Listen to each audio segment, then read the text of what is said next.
start mapping out where I want that extra coverage. So right under the eye, and see here what we're doing.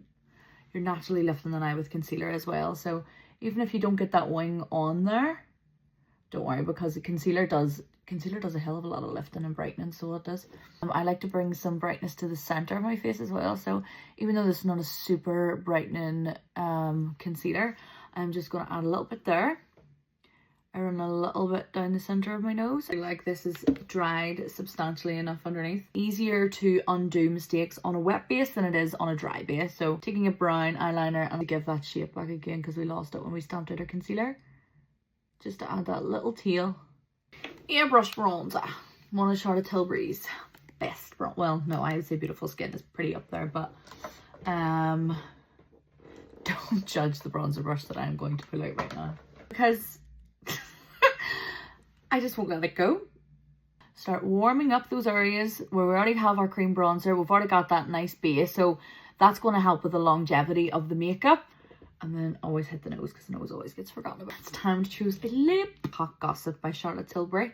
It's a nice warm terracotta. It's not going to be so overpowering because I've already got that natural pinkness anyway. And then we're going to go in with Dance for Princess.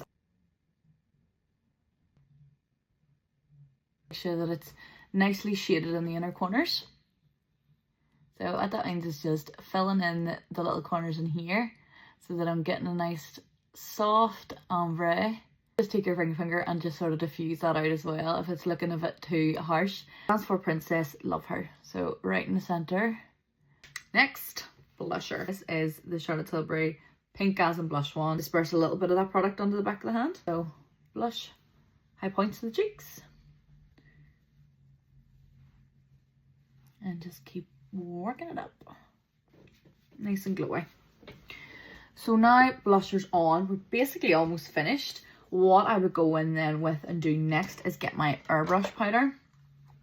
The number one. Prepping the center of my face for this. I have a lot of oily T-zones, so I like to focus the powder here. But like, look at how airbrush that's making me look just here. Love that.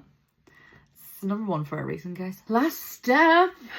Setting spray. You can, for longevity, do setting spray in between every step. So that is like skincare, setting spray, base, setting spray, powder, setting spray. That's really going to help with the longevity of your makeup. A nice generous dose of this will keep everything in place. Hope everybody loved this look. This would be like my go-to look. It's just pretty. Okay, thanks everybody. Bye.